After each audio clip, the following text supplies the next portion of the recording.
Great to be able to cover what's happening with KanivaLeeor playing in the Horsham District Football, and also to have a look at Edenhope-Apsley too, and the fortunes of both sides. We called Peter Weir earlier and on our Victorian Country Football program, and this was our review of Round 1 action and preview of Round 2 for the KanivaLeeor Cougars and the Edenhope-Apsley Saints. Very pleased at Edenhope-Apsley because at home 13-10-88 to the young Laharam legs 7-3-45. I reckon the Saints will take that first up.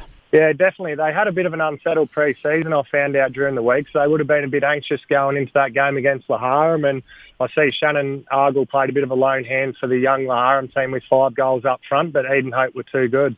Certainly too good, and a couple of good players from them in Vanzini and Kelly and Slape, all getting amongst it to produce that win. What about this KanivaLeeor outfit? Their first game at home, they just couldn't quite match it with the Keys. 15-25, 115 to 9-11-65, and 40 scoring shots to 20. It probably says where Kaniva are at against one of the premier sides in this competition. Yeah, there's a lot of score updates coming through from this game because the league's obviously very interested in how the Kaniva boys are going to go this year, and obviously it's quite even at three-quarter time, but with that win that was across the state on the weekend, the Kalkee boys obviously come home with that.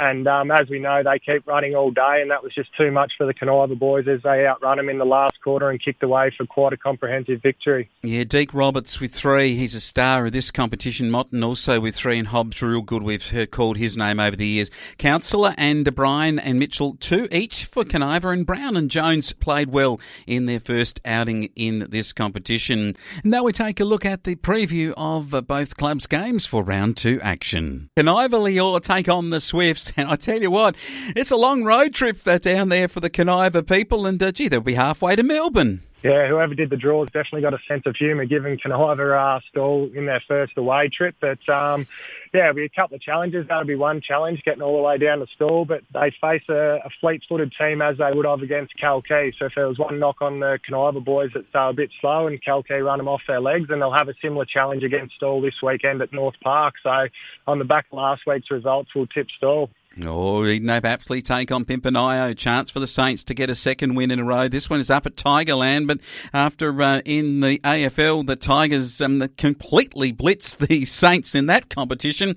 What's going to happen this weekend in Horsham District as the Saints take on the Tigers? Oh, a real danger game, I reckon, for Edenhope. Pimpernio, I'd probably look at the draw at the start of the year and think it's tough first up against Harrow, but I reckon they'd really like their chances against Edenhope. So Edenhope got their season rolling last week, but they're going to want to bring their best footy. Otherwise, Pimpernio could also just sneak in the door there. Yeah, certainly right, Weary. It's good to be able to cover it here on The Flow and be able to bring you up to date with KanivaLeeor and Edenhope-Apsley Saints. Looking forward to the results coming through of both of their big matches this weekend.